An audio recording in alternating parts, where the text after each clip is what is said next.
Hola, muchas gracias por estar del otro lado de la pantalla y muchísimas gracias también a la organización por invitarme. Soy Eurídice de Arts Games y vengo a hablaros de tecnoludismo. La educación tecnolúdica podría ser algo tan simple como educación con tecnologías y juego. El problema es que tal y como se entienden actualmente las tecnologías y el juego, creo que hay que establecer una matización muy importante para que se entienda bien a qué nos referimos con tecnoludismo. Por un lado, tenemos que pensar en cuáles son las tecnologías que estamos utilizando. Si en algún momento Internet fue una promesa de horizontalidad, donde ya no solo éramos receptores de la información, sino que también podíamos emitirla, que podía ser algo mucho más descentralizado, donde todos construyéramos el conocimiento en conjunto, hoy en día cada vez más se ha convertido en un espacio privado, en un espacio centralizado en grandes corporaciones como Google, Facebook, Amazon, que tienen todos los servidores, que dominan gran parte del espacio digital transitado y que regulan e imponen sus formas de gestión de ese espacio y las formas de interacción de cada persona con el conocimiento, por ejemplo, a través de los algoritmos de la búsqueda de Google, o con las otras personas a través de las plataformas de redes sociales. Están imponiendo su gestión sobre ese espacio. Es un espacio que ya no es público, es un espacio que es privado. Esto es un problema porque si pensamos en el concepto de embodiment o en cómo incorporamos las tecnologías, veremos qué es lo que supone esto. El concepto de embodiment hace referencia a esto, ¿no? A que una tecnología se incorpora dentro de nuestro propio cuerpo. Por ejemplo, Merleau-Ponty ponía el ejemplo del bastón de ciego, que amplifica su sentido y siente también a través del bastón. Seguramente todos hemos tenido una experiencia de embodiment cuando conducimos, ya sea un coche, una bicicleta, un skate, donde nuestros límites pasan a ser los límites de nuestro vehículo. Sabemos cuándo vamos a chocar, sabemos cuáles son nuestras nuevas dimensiones y de alguna forma las interiorizamos. El problema aquí es que no solo estamos hablando de interiorizar artefactos de hardware, ¿no? o elementos externos, sino que estamos interiorizando softwares, estamos interiorizando procesos muy complejos dentro de nuestras propias mentes.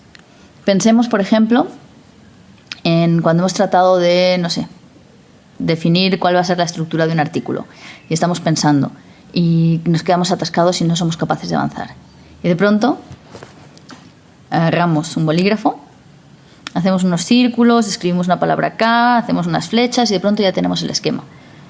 La forma de pensar solo con nuestra mente, a pensar con un objeto o con una tecnología tan simple como es un bolígrafo, cambia muchísimo. La tecnología también cambia y modela la forma de pensar. Si en vez de hablar de un bolígrafo estamos hablando de softwares complejos, esa forma de pensar está siendo transformada de una forma mucho más profunda. Si pensamos, por ejemplo, en que ahora tenemos una gran mente extensa, que transciende nuestros límites del cráneo, que incluye a los otros, que incluye, por ejemplo, una gran memoria extensa, que es la memoria de todo el conocimiento que existe en el Internet, podemos ver cómo se está sesgando esta construcción del conocimiento. Cuando yo accedo al Internet a buscarla, ¿cómo accedo? El 97% de la gente accede a través de Google. Yo voy a teclear ahí lo que quiero buscar. Y lo que me va a devolver Google va a ser lo que quiera. Lo que quiera en función de dónde me encuentro, cuáles han sido mis búsquedas anteriores y también en función de quién le ha pagado para aparecer antes. Puede decidir qué páginas van a aparecer al final o ni siquiera van a aparecer. Puede cambiar los mapas políticos, geopolíticos del mundo. No sé si sabéis que, por ejemplo, los mapas de Palestina cambian en función de si los ves desde Palestina o desde Israel. Hay muchísimas cosas que se transforman a través de las formas en las que Google nos da acceso a ellas, a través de sus algoritmos. Entonces, mi memoria ya está gestionada por una gran compañía. Esto podemos ver dónde está el problema, ¿verdad? Las formas de trabajar, por ejemplo, las formas de relacionarnos con los otros a través de redes sociales, con sus sistemas gamificados de refuerzos positivos, likes, comentarios, lo que hacen es que nos genere ansiedad cada vez que abrimos y no tenemos comentarios. Presionar de nuevo, actualizar. No tenemos comentarios. Entonces compartimos algo nuevo. Nos genera el primar la cantidad sobre la calidad. El estar generando cosas constantemente para que podamos sentir ese refuerzo de que la gente le vuelve a dar likes. Pero esto además genera prácticas donde por un lado estamos priorizando esta cantidad sobre la calidad y por otro lado esa gran cantidad de cosas que se están compartiendo cada segundo es tan ingente que no podemos nosotros asimilarla. No podemos analizar críticamente cada cosa que estamos viendo porque estamos viendo demasiadas. Entonces delegamos. Es lo que Marina Garcés llama inteligencia delegada. Delego mi pensamiento crítico en el otro, en mi amigo al que confío. Delego mi pensamiento crítico en mi medio de confianza, ese periódico que sé que hace una buena investigación. Delego mi pensamiento en los propios algoritmos, que son los que me van a dar la respuesta que necesito y que busco. Esto también es parte de esa forma y gestión en la que las tecnologías se están gestionando.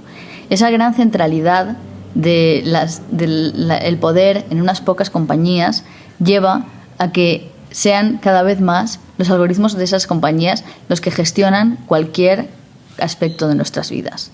Desde cómo accedemos al conocimiento y cómo nos relacionamos, hasta, por ejemplo, la selección de escuela o sistemas de alumbrado público o las formas en las que se almacenan las informaciones de los instituciones públicas. Problema.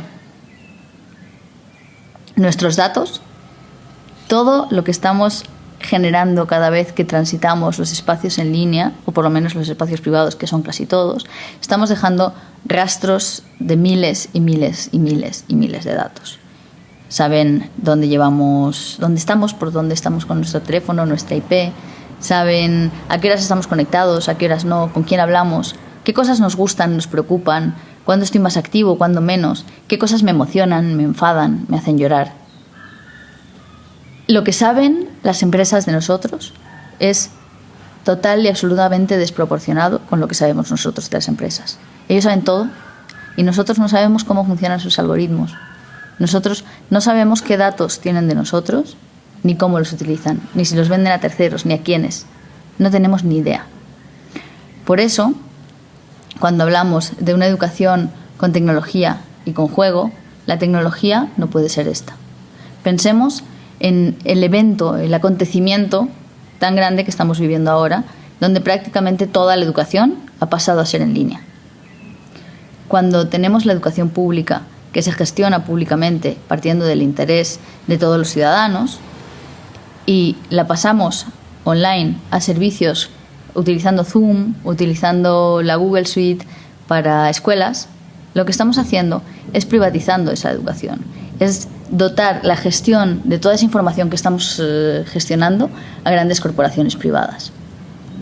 En el caso de Google Suite, ha empezado a implementar cada vez más su sistema en las escuelas, se lo ha ofrecido de forma gratuita y las escuelas lo están implementando. ¿Cuál es la problemática de esta? Bueno, lo problemático de esto es que se están implementando unas tecnologías que, por un lado, no son transparentes ni verificables en cuanto a la privacidad y la protección de los datos. Son cerrados, los códigos son cerrados también, no sabemos absolutamente nada de cómo funcionan. Estamos permitiendo acceder a usuarios que antes no tenían. Estamos permitiéndoles acceder a niños y niñas menores de edad a los que ni siquiera han dado su consentimiento porque ni siquiera son conscientes de que se supone que esas corporaciones tengan sus datos.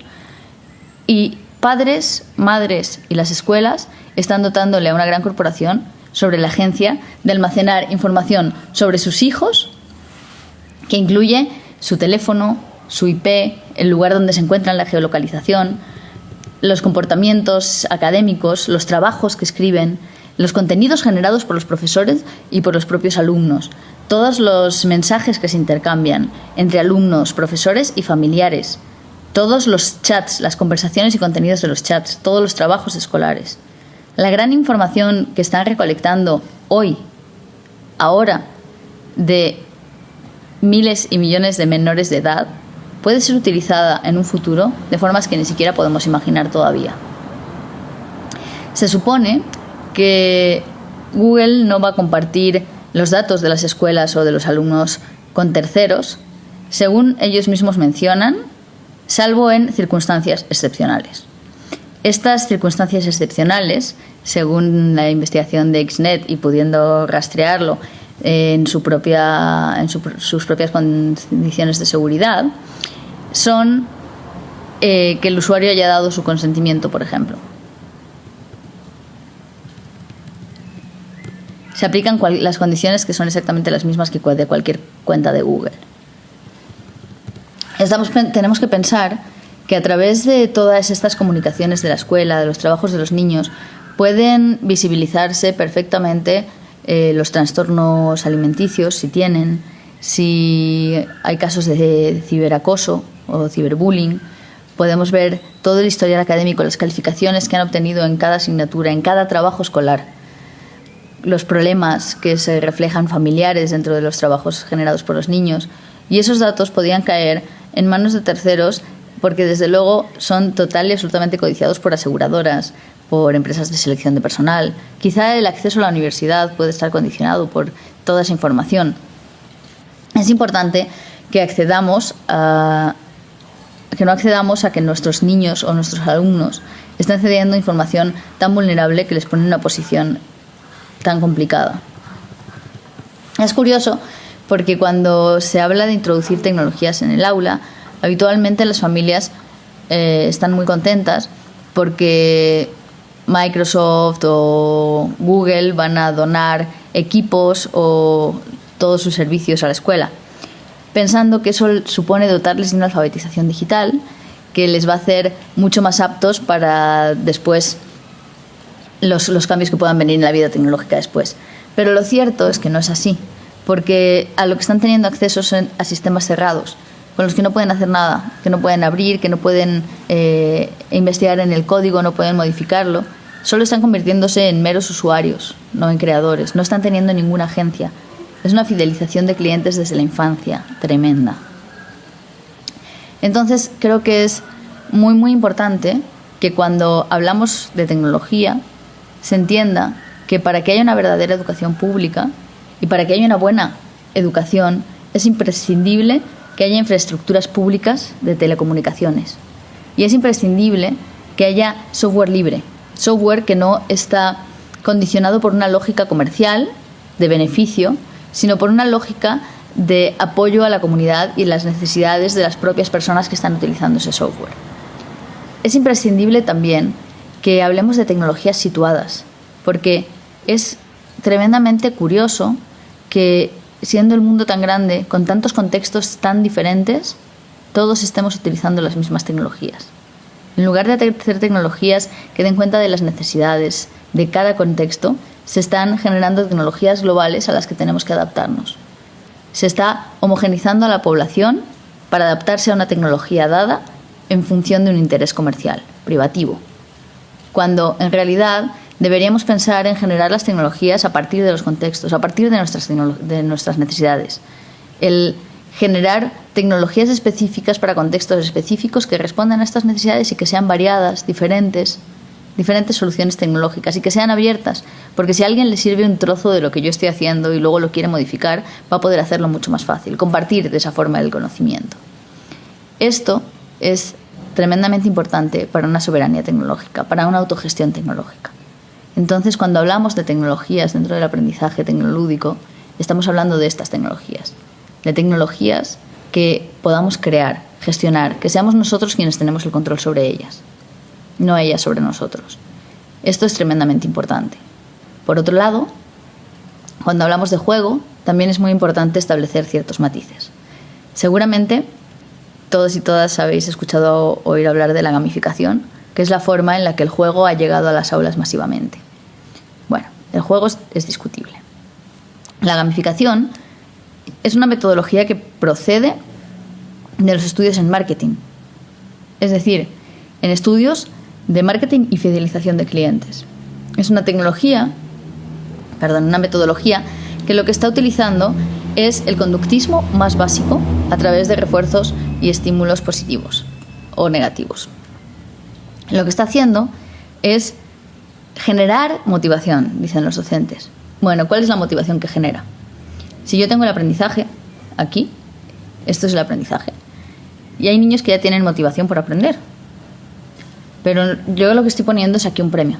Si aprendes esto, ganarás esto. Puntos, logros, lo que sea. ¿Qué es lo que estoy haciendo aquí? ¿Dónde estoy poniendo la motivación? ¿En el aprendizaje? No. La estoy poniendo aquí, la estoy poniendo fuera. Estoy eliminando la motivación intrínseca por aprender y estoy dejando una motivación en el premio. ¿Qué es lo que va a generar esto? Que niños y niñas, en el momento en que puedan saltarse esto, vayan directamente a por el premio. Si lo que importan son los puntos, no importa hacer trampas, no importa lo que aprendan en el camino. Lo que importa son los puntos. Lo que importa es estar el primero en el ranking. Estos elementos de gamificación, cuando se eliminan, es mucho más difícil recuperar una motivación en la clase, porque la has eliminado, la has puesto en los premios. Desaparecen los premios, desaparece cualquier deseo por aprender.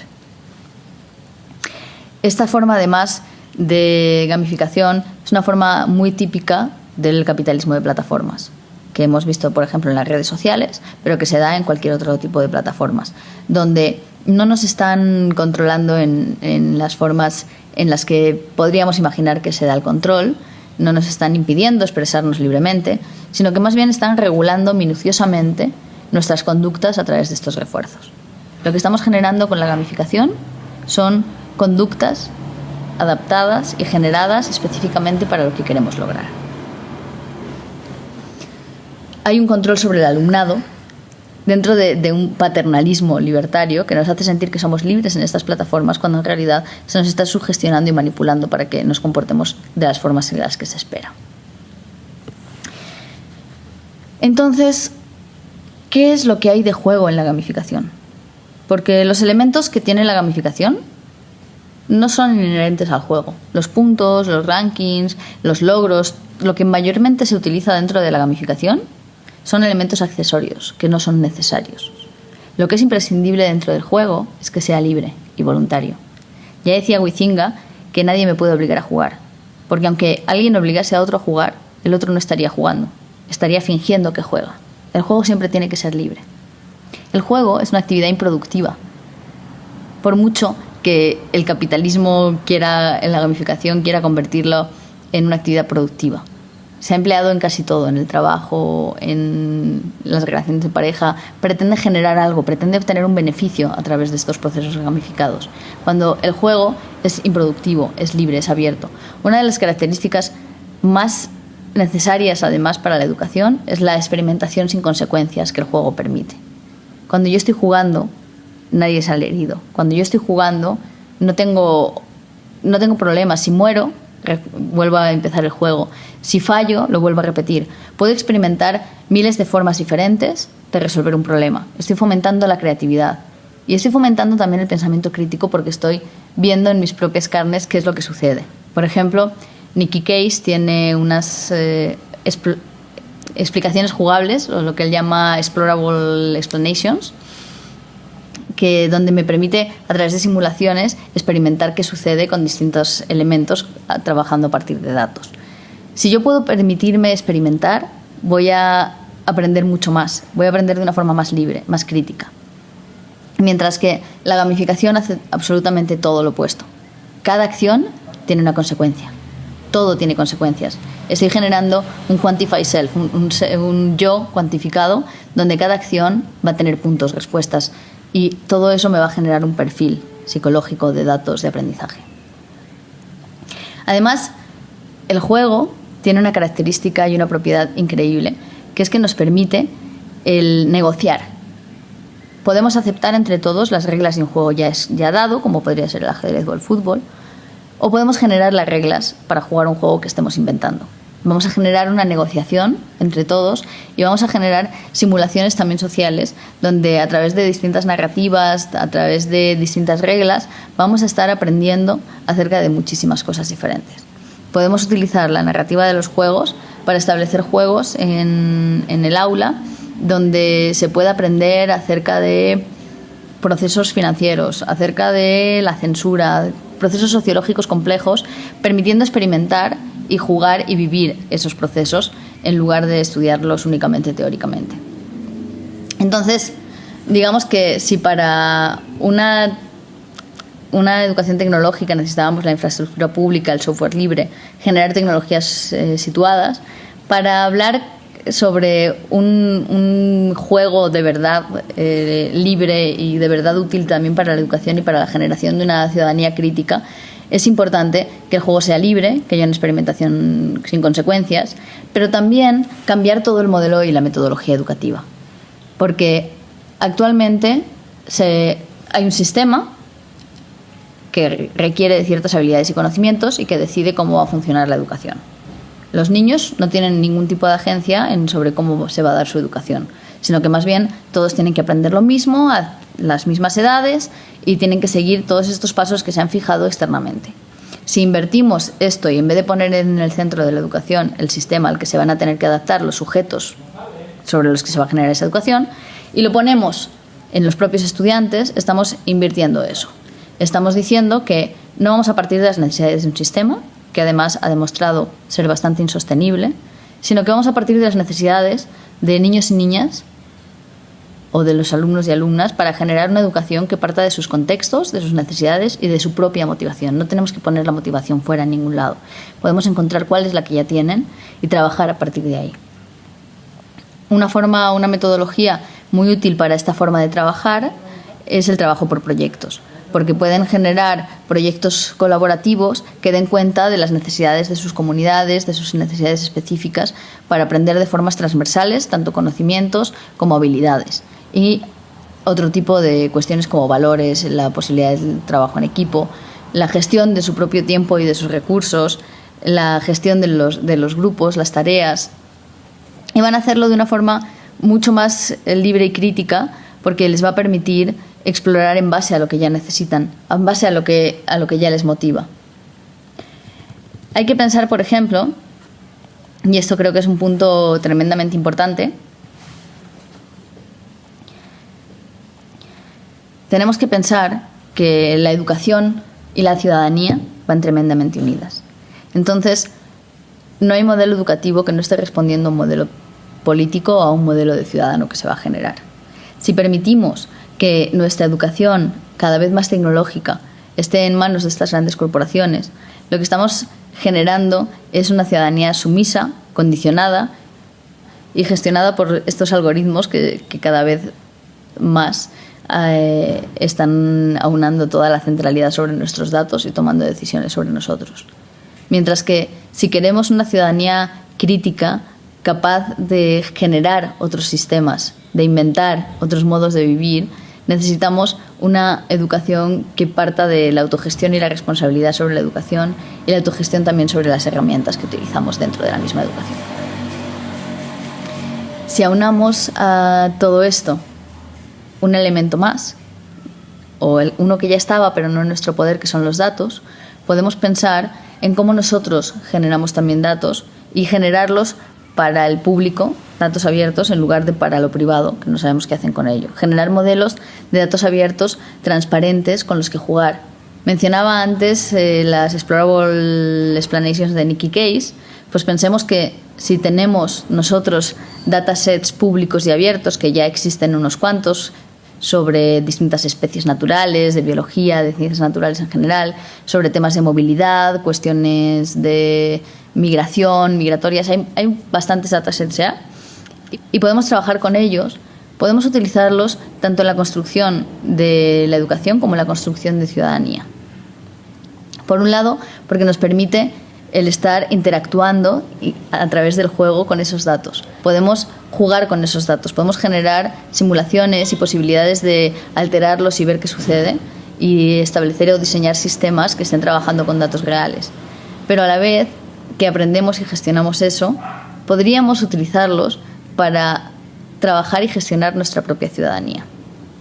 Desde Arts Games desarrollamos un par de proyectos en esta línea, que uno es Craftea, donde a través de Minecraft generamos espacios urbanos con niños y niñas de una forma asamblearia y consensuada, donde deciden entre todos qué espacios se van a generar y se producen a través de Minecraft. Y por otro lado, en Juegos del Común, trabajamos con los datasets del Ayuntamiento de Barcelona y con varios colectivos, activistas y otras partes de la ciudadanía, Generamos una API para poder acceder a los datos abiertos desde motores de juegos y generamos laboratorios de creación de videojuegos ciudadanos utilizando esos datos. De forma que podíamos visibilizar y trabajar con esos datos de una forma lúdica y mucho más interesante, ¿no? con juegos generados por la ciudadanía. Pero pensemos, si aunamos un poco estas dos ideas, la de Craftea y la de Juegos del Común, ¿cómo podríamos no solo aprender sobre cuestiones de ciudadanía, urbanismo y cuestiones complejas, sino también incluso llegar a gestionar de formas descentralizadas la ciudad?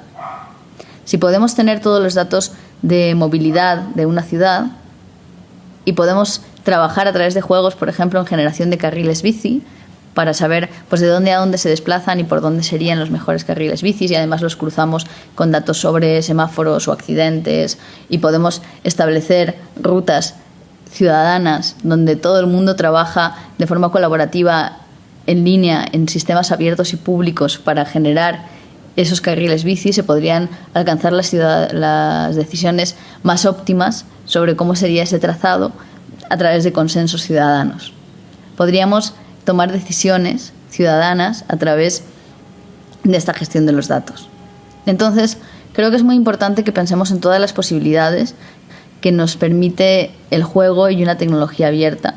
El recuperar la agencia y la soberanía no solo sobre las infraestructuras tecnológicas, sino también sobre las formas de gestión de esos datos y las formas de gestión de las ciudades. Si actualmente el alumbrado público lo gestionan algoritmos, ¿por qué no gestionarlo también ciudadanamente? O que esos algoritmos se definan entre todos a través de juegos masivos online. ¿Por qué no hacer procesos de participación que no solo decidan cómo va a ser la ciudad inteligente, sino más bien que decidan cómo puede ser una ciudad para todos? Los procesos y las formas en las que decidamos enseñar hoy, enseñar ahora, van a generar y van a implicar los procesos y las formas en las que se van a definir los funcionamientos sociales, los funcionamientos políticos y en general el sistema en el futuro. Y bueno, prefiero exponer brevemente lo que tenía que deciros, y lo que más me interesa es que después, ahora en el foro, debatamos, porque se piensa muchísimo mejor juntos que solos, y porque no podemos construir nada que no sea construido en colectivo. Así que os animo a comentar cualquier cosa y estaré pendiente de la discusión. Espero que os haya gustado y muchísimas gracias por aguantarme todo este tiempo.